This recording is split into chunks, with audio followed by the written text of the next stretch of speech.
Bismillahirrahmanirrahim. Assalamualaikum warahmatullahi taala wabarakatuh. Apa khabar murid-murid sekalian? Diharap semuanya sihat walafiat di samping ahli keluarga yang tercinta. Bersyukur kepada Allah Subhanahu Wa Taala kerana pada hari ini Ustaz dapat bersama-sama dalam program bimbingan dan kaunseling iaitu bicara motivasi. Ya murid-murid, seperti yang kita sedia maklum, sekarang ini penyakit COVID melanda seluruh dunia, termasuklah kita. Jadi, bila berlakunya COVID ni, bermacam-macam perkara yang lazimnya kita buat sebelum ni, kita tak dapat nak buat. Murid-murid tak dapat pergi sekolah, petang-petang tak dapat main bola sepak, tak dapat main basikal, tak dapat pergi rumah kawan dan sebagainya. Okay, bukan kita saja yang terkesan. Satu dunia terkesan. Tak kira lah dekat mana pun. Satu dunia sekarang ni sedang mengalami benda yang sama yang kita sedang alami sekarang ini. Memang COVID ini mendatangkan masalah terutama kepada manusia. Manusia tak dapat buat perkara-perkara yang sebelum ni mereka boleh lakukan. Dengan adanya penyakit COVID ini, kita terhalang untuk bergerak ke sana ke sini, tidak bebas seperti dahulu. Tapi percayalah murid-murid, semua perkara yang berlaku di dunia ini semuanya adalah di bawah kekuasaan Allah Subhanahu Wa Taala. Apa yang Allah buat pada kita, apa yang Allah takdirkan kepada kita murid-murid, sebenarnya ada kebaikannya. Memang kita nampak yang COVID ini sesuatu yang kurang menyenangkan bagi kita, tapi sebenarnya ada kebaikan di sebaliknya. Kalau sebelum ni murid-murid sibuk belajar, terlalu sibuk, pagi bangun pagi, tergesa-gesa pergi sekolah, lepas tu habis sekolah, balik sekolah terpaksa pula pergi ke sekolah agama. Dan petang kamu sibuk untuk bermain, jumpa kawan-kawan, malam buat kerja sekolah, dan kemudian penat tidur. Jadi waktu bersama dengan keluarga itu mungkin agak kurang sebelum ini. Yelah, ayah kamu, ibu kamu pun sibuk mencari nafkah, bekerja. Ayah pagi keluar bekerja, petang baru balik. Dan bila petang, ayah dah penat. Begitu juga dengan mak. Jadi kita dapat bersama dengan ahli keluarga, dapat bercerita, bersembang ataupun bersenda gurau hanya pada hujung minggu. Tetapi ketika berlakunya COVID sekarang ini, Alhamdulillah, ramai ayah yang boleh bantu anak dia belajar, ramai ibu yang boleh bantu anaknya belajar, ramai anak yang sebelum ini susah untuk berbicara, berbual dengan ayah, dapat berbicara dengan ayah dan mak. Ini antaranya kebaikan yang kita nampak. Maknanya sistem kekeluargaan kita semakin baik semenjak adanya penyakit COVID ini. Tetapi murid-murid, dugaan yang Allah bagi ni sebenarnya bukan kepada kita saja. Pada zaman dahulu lagi pelbagai dugaan yang Allah Ta'ala berikan, terutama kepada para Nabi dan Rasul. Cuba kita ingat balik, kita renung balik macam mana dugaan yang diterima oleh Rasulullah SAW, iaitu Nabi junjungan kita, Nabi Muhammad SAW. Nabi Muhammad lagi banyak dugaan dia murid-murid. Nabi Muhammad itu ketika dia lahir, ayahnya meninggal dunia. Nabi Muhammad lahir, dah tiada ayah. Kemudian tinggal bersama ibunya. Tak lama lepas tu, ibunya pun meninggal dunia. Tinggal pula dengan datuknya Abdul Muttalib. Tak lama lepas itu, datuknya pula meninggal dunia. Kemudian beliau dibela dan dipelihara oleh bapa saudaranya Abu Talib. Abu Talib ni murid-murid, bukan orang yang senang. Abu Talib ni, dia ramai ahli keluarga, anak-anak dia ramai. Jadi Nabi Muhammad, dia terpaksa bekerja sendiri untuk menampung keperluan hidup dia. 7 tahun dia telah mengembala kambing. Lepas tu bila dia besar, dia tolong pula bapa saudari dia mencari nafkah, iaitu dengan cara berniaga. Dia tolong bapa saudara dia, kemudian dia bekerja dengan seorang hartawan yang bernama Siti Khadijah dan akhirnya berkahwin dengan Siti Khadijah. Dan ketika itu bertambah-tambah lagi dugaan yang diterima oleh Nabi Allah Muhammad. Bapa saudaranya tak suka dekat dia, masyarakat Quraisy tak suka dekat dia, Abu Lahab dan isterinya membaling batu-batu pada Nabi Muhammad, mencerca Nabi Muhammad, memfitnah Nabi Muhammad. Penduduk Mekah yang terdiri daripada ahli keluarga dia tak suka dengan dia, dan macam-macam lagi.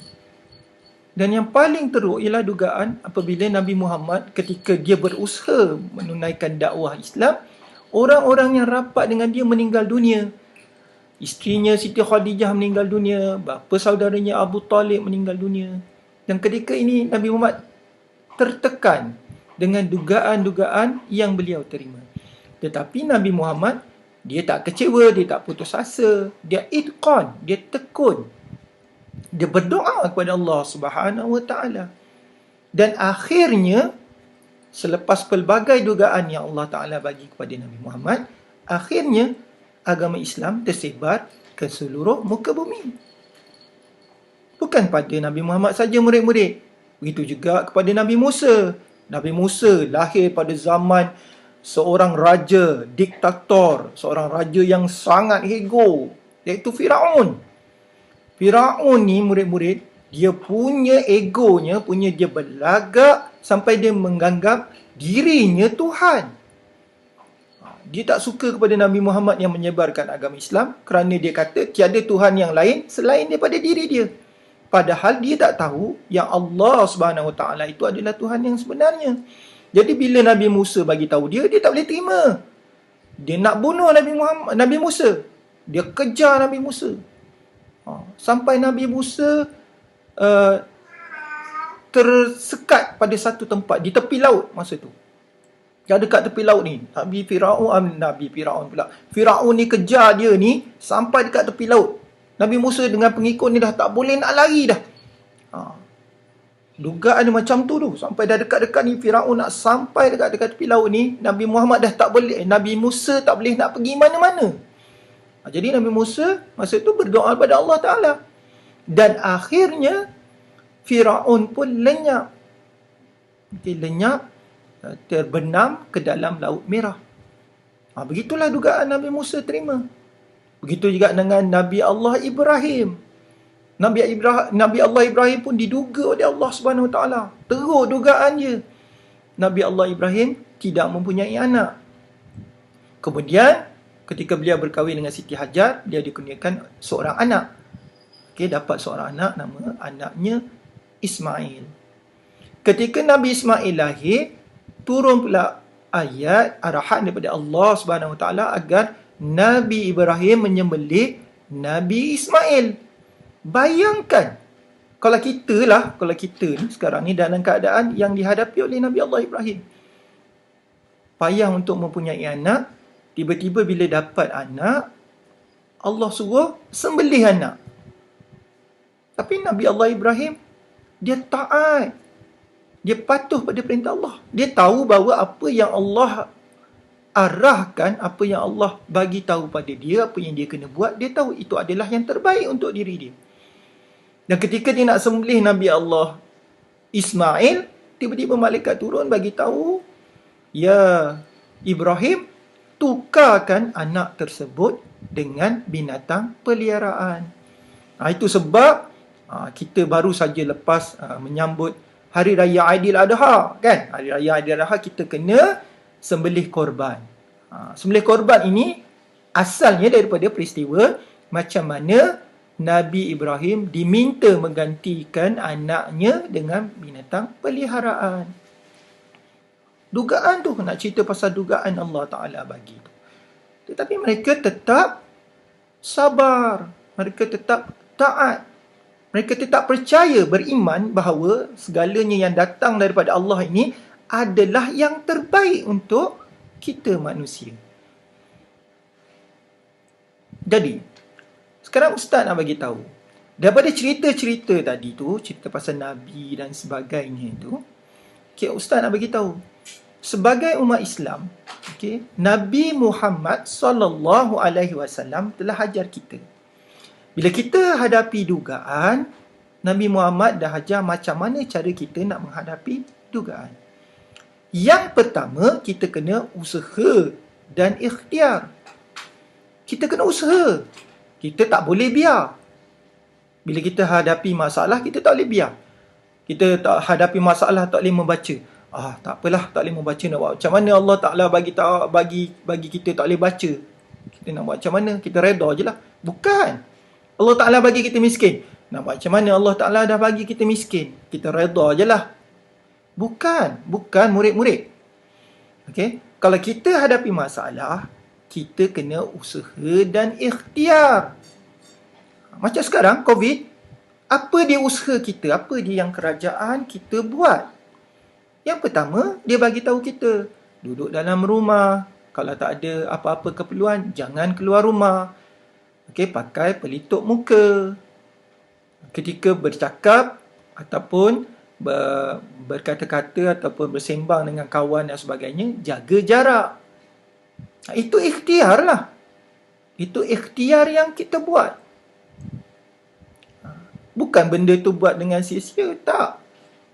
Itu ikhtiar. Ikhtiar kita macam mana kita nak selamatkan diri kita daripada terkena wabak penyakit COVID-19 ini. Daripada kita terkena virus COVID-19 ini. Ada lagi ikhtiar. Okey, kalau dah tak boleh, tak boleh keluar, jaga jarak dan sebagainya, ada ikhtiar kita lagi, iaitu dengan mengambil vaksin. Itu ikhtiar, usaha kita. Ambil vaksin, cucuk vaksin, 1 dos, 2 dos. Untuk apa? Untuk kuatkan imun kita. Supaya imun kita dapat melawan virus yang dibawa oleh penyakit COVID-19 ini. Virus COVID-19 ini. Itulah dia. Usaha dan ikhtiar. Itulah yang Nabi ajar pada kita. Nabi Muhammad ketika dia dilahirkan susah, dia tak cakap kepada Allah, Ya Allah, Ya Tuhanku, kenapa aku susah, Ya Allah? Ya Allah, Ya Tuhanku, kenapa engkau jadikan aku susah? Kenapa kau tak jadikan aku senang? Tak.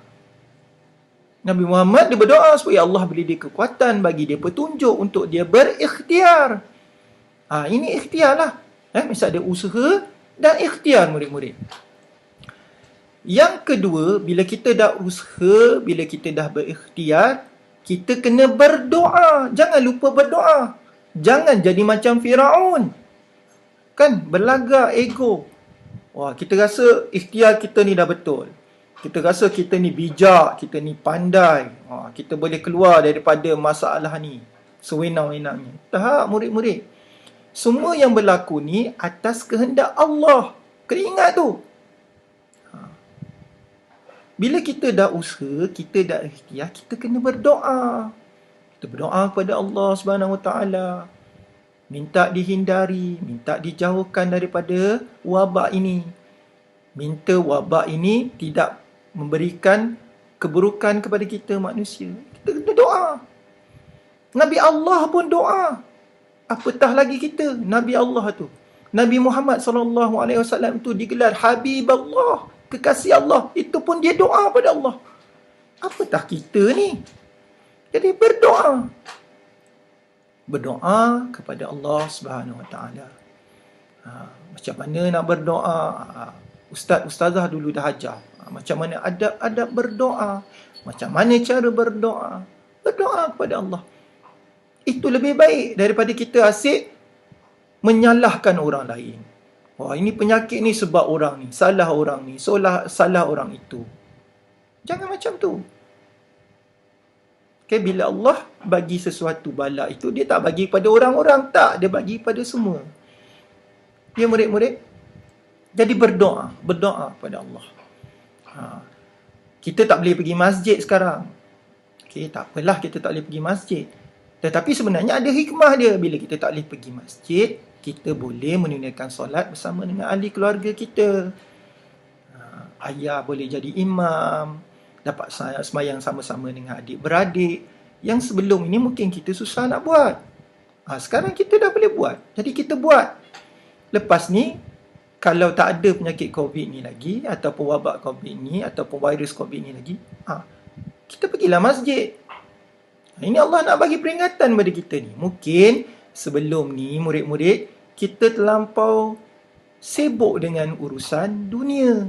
Sibuk dengan urusan lain sehingga kita lupa kita tanggungjawab yang sepatutnya kita buat. Selalunya manusia memang macam tu murid-murid. Macam saya pun lah, macam kita semua. Kalau tak dapat pergi sekolah, rindu kat sekolah. Allah, dah lama tak pergi sekolah. Rindu kat kawan-kawan. Dulu, masa boleh pergi sekolah, malas pergi sekolah. Mak kejut. Sampai bergegar bilik, mak kejut. Mina, bangun, pergi sekolah. Jam loceng tu, sampai 10 kali. Tekan, terbuka. Tekan, terbuka. Bunyi sampai 10 kali. Sampai kena campak jam loceng tu. Telefon tu berapa kali berdering alarm tu. Tak bangun-bangun juga. Sekarang rindu nak pergi sekolah. Lepas ni, kalau boleh pergi sekolah, rajin pergi sekolah. Rindu, Allah tak dapat jumpa cikgu, belajar dengan cikgu kat sekolah. Rindu kat cikgu. Lepas ni, selalu pergi sekolah. Tolong cikgu, buat kerja sekolah. Belajar betul-betul. Itulah baru betul. Jadi ini sebenarnya, jangan kita anggap benda ni sebagai satu bebanan. Sebenarnya ini Allah sayang kat kita. Allah bagi peringatan kat kita murid-murid. Betapa kita mungkin lalai sebelum ni, Allah nak bagi kita ingat. Lepas ni murid-murid boleh pergi sekolah. Pergi sekolah, rajin pergi sekolah. Kalau murid-murid sebelum ni tak jumpa kawan-kawan kan, kita sekarang masa COVID tak dapat jumpa kawan-kawan. Nanti masa jumpa kawan-kawan, sayang kawan-kawan, bantu kawan-kawan, buat kerja sama-sama dan sebagainya. Okey? Yang ketiga, lepas kita, yang kedua, yang pertama tadi kita usaha dan ikhtiar. Yang kedua berdoa. Yang ketiga tawakal. Lepas kita dah usaha, lepas kita dah ikhtiar, kita tawakal, kita berserah. Tawakal tu berserah kepada Allah.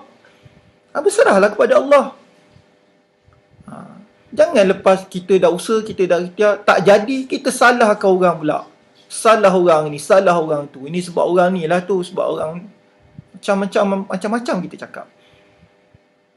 Sampai kita lupa sebenarnya yang memakbulkan doa kita itu ialah Allah Subhanahu Wa Taala. Mungkin cara usaha kita sebelum ni tak cukup. Mungkin doa kita tak cukup. Itu sebab Allah Ta'ala tak makbulkan doa kita.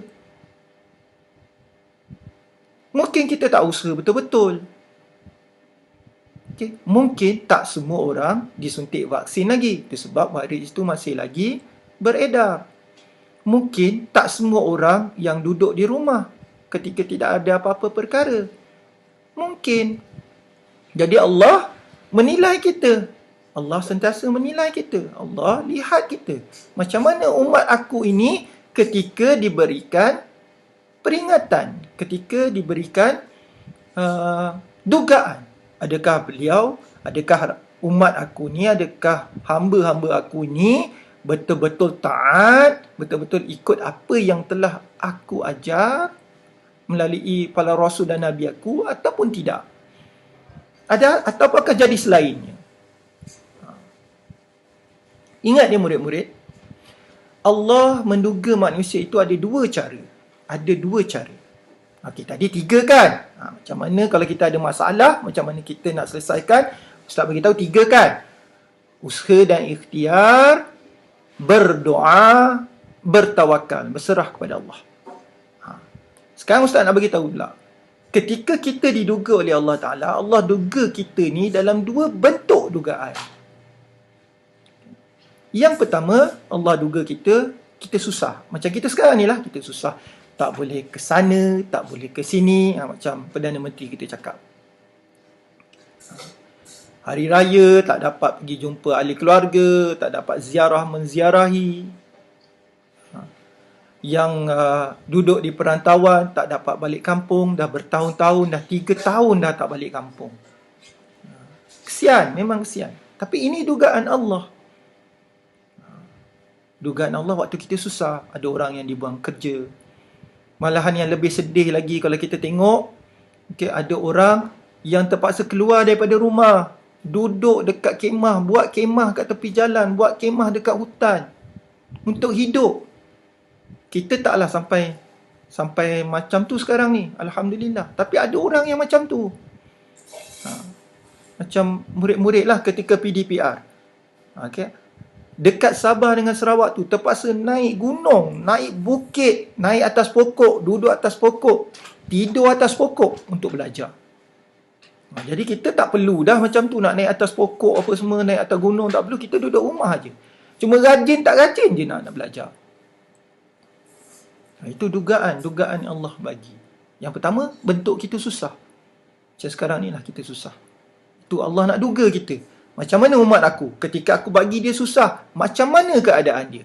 Adakah dia tawakal ataupun ingat kepada aku? Adakah dia berdoa kepada aku? Ataupun sebaliknya?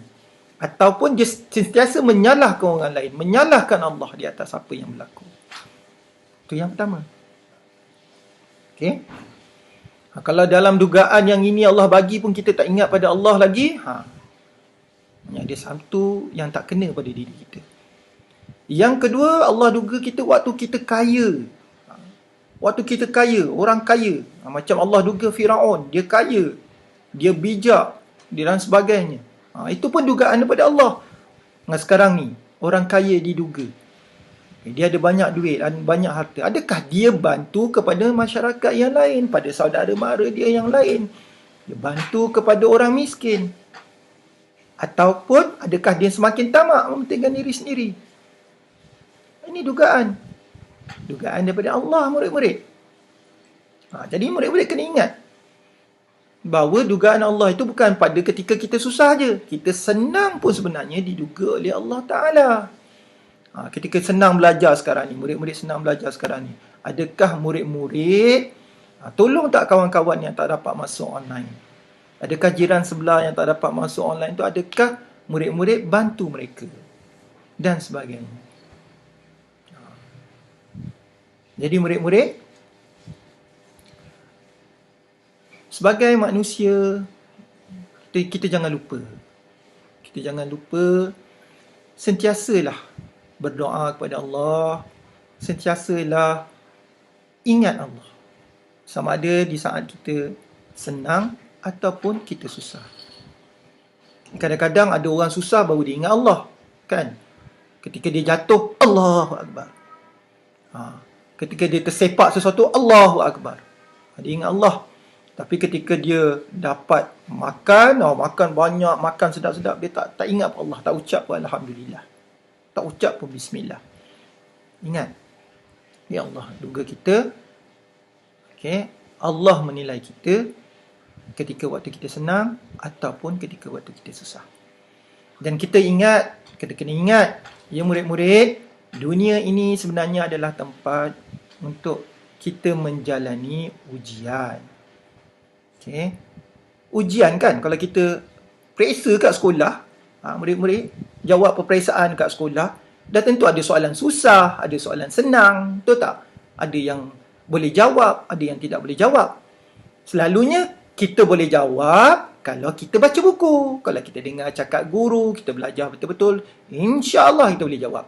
Tapi kalau kita malas di sekolah, tidur dalam kelas, tak baca buku, tentulah kita susah nak jawab. Gitulah dekat dunia ni. Kalau kita rajin beribadat, kalau kita buat perkara-perkara yang baik, insya-Allah kita akan nanti berjaya di dunia dan berjaya di akhirat. Begitulah sebaliknya. Cuma bezanya, dekat dunia ni, dia tak sama macam kita periksa. Kita periksa kat sekolah, soalan kita tak tahu. Masuk tajuk apa apalah tajuk nak baca ni. Bacalah satu buku tebal tu. Bacalah semua. Baca je. Sebab tak tahu soalan yang nak keluar. Tetapi ujian dekat dunia ni, murid-murid, soalan dah keluar dah. Jawapan pun dah ada dah. Macam mana nak masuk syurga? Kena ikut Al-Quran, kena ikut sunnah Rasulullah, kena ikut ulama. Selagi kita ikut 3 benda ni, InsyaAllah kita akan selamat dunia dan akhirat. Kalau kita ikut benda lain, na'udzubillah min zalik. Okey murid-murid, itu saja Ustaz nak cerita sempena program bicara motivasi pada hari ini. Okey murid-murid, jangan susah hati, jangan susah, jangan tekanan. Okay, ingat, kita susah, ada orang lagi lebih susah daripada kita. Okay, banyak negara yang lebih susah daripada kita. Mati itu pasti. Semua orang akan mati. Cuma cara bagaimana nak mati itu yang berbeza antara satu sama lain. Oleh itu, rajin-rajinlah beramal. InsyaAllah, semoga amal kita diterima oleh Allah dan kita berjaya di dunia dan akhirat. Sekian daripada saya murid-murid. Jumpa kita akan jumpa lagi insyaAllah pada masa akan datang. Kita dapat pergi sekolah semula masa akan datang. Teruskan usaha. Okay. SKSU cemerlang, gemilang dan terbilang. Sekian. Assalamualaikum warahmatullahi taala wabarakatuh.